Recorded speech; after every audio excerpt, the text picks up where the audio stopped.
सुमारास पुण्यातील बिबेवाडी परिसरात 5 रिक्षा, एक कार आणि 10 ते 15 दुचाकींवर काही टोळक्याने कोयत्याने वार केलेले आहेत। या ठिकाणी प्रचंड दहशतीचं वातावरण आहे। या ठिकाणी राहणारे नागरिक माझ्यासोबत आहेत। ताई, काय प्रकार घडला आणि किती वाजता हा सगळा प्रकार घडलाय? तरी साधारण 11 वाजता हे प्रकरण घडलं का, तर आम्ही सगळे झोपलेले होतो। आले गाड्यांचा आवाज म्हणजे आणि शिव्या वगैरे देत चालले होते। त्यांच्या हातात कोयते आणि तलवारी आणि बांबू वगैरे होते। तर पाहूनच असे ओरडत होते की आम्हाला आवाज बी देता येईना गाड्यावनी, तरी आम्ही आवाज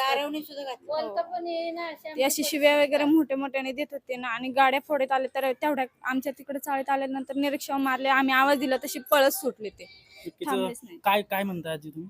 आता 2-2.5 वर्ष झाली आम्ही हातरास काढतो।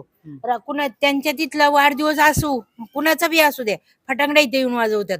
रात्रीची गाडी जोरात नेतात, 2-2 गाड्या 3-3 आणतात, अशी हॉर्न वाजवीत जातात ना की आम्ही उठून पटापटा बघतो।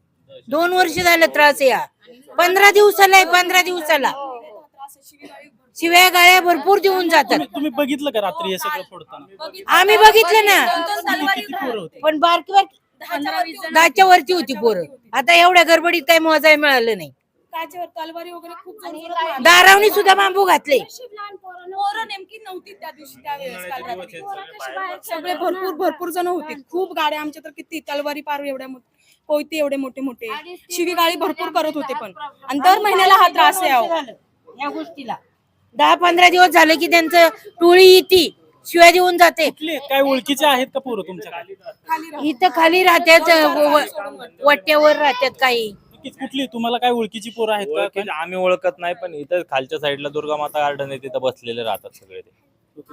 काही पोलिसांकडे तक्रार वगैरे तुम्ही काय केली का? यापूर्वी असे प्रकार पण केलेली आहे, 112ला कॉल करून बोलवलेले आहेत, समोर बघून गेलेले आहेत, एनसी नोंदून वगैरे आम्हाला परत पाठवून दिलेलं आहे। त्यांना परत दुसऱ्या दिवशी परत ते समोर दिसतात पोरं, त्यांच्यावर काय ऍक्शन घेतली नाही घेतली ते मागा। रात्री किती गाड्या एकूण फोडल्यात? दुचाकी किती फोडल्यात? रिक्षा की इथं 20 ते 25 दुचाकी लागतात, तसे 40-50 गाड्या लागतात, पण 20 ते 25 ज्या बाहेर होत्या गाड्या त्यांच्यावर सगळं हे केलेलं आहे, त्यांनी फोडलेल्या आहेत गाड्या। आणि इथं एक कार, 2 रिक्षा, पलीकडे 3 रिक्षा, अशा 5 रिक्षा आणि एक कार फोडलेली आहे त्यांनी। काय पोलीस कारवाई करत नाहीत का? पोलीस लक्ष देत नाहीत का?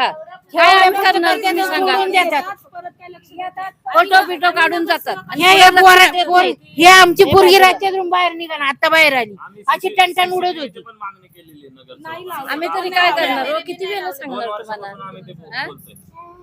तर एकूण ही परिस्थिती आहे। महिला असतील, लहान मुलं असतील, येथील नागरिक जे आहेत ते प्रचंड दहशतीखाली आहेत आणि पुणे पोलिसांना या गुंडांवर आवल घालण्यास कुठेतरी अपयश येताना दिसतंय। अजिंक्य धायगुडे, जय महाराष्ट्र न्यूज, पुणे।